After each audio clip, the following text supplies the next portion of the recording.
When it comes to blood versus water and the idea of playing with family members, even now in season 40, where Rob and Amber, married couple, are playing in the same game, only one can win. It's an interesting concept to think about. But from my perspective, when it comes right down to it, it shouldn't, for a good player, change the game much, if any.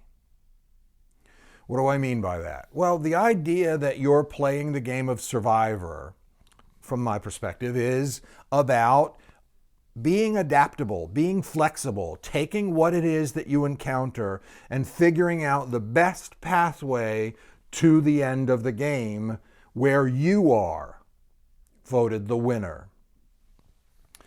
If your family member or loved one is participating with you, I would hope that prior to entering the game, you would have had conversations about the possibilities associated with one or the other of you winning. If you hadn't done that prior to getting into the game, what's wrong with you and why are you playing the game? You clearly aren't bright enough to be participating. I know that sounds a little bit harsh. So the truth is, it shouldn't matter who the other players are, other than from the perspective of how valuable they might be to get you further in the game.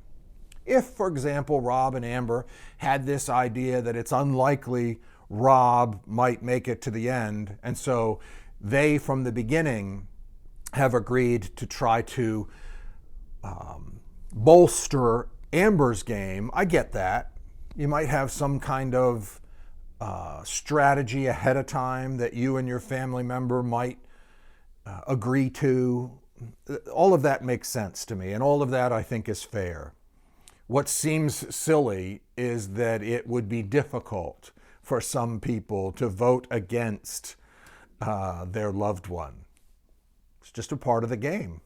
Hopefully your loved one who you've gotten voted out, if that's what you need to do, or when you need to do it, you will at some point, theoretically, understands and appreciates how good you are at the game and that happened when it needed to happen so that you could bring that chest of cash into your relationship. Be a winner. Forget about your spouse. Just get to the end and get that cash.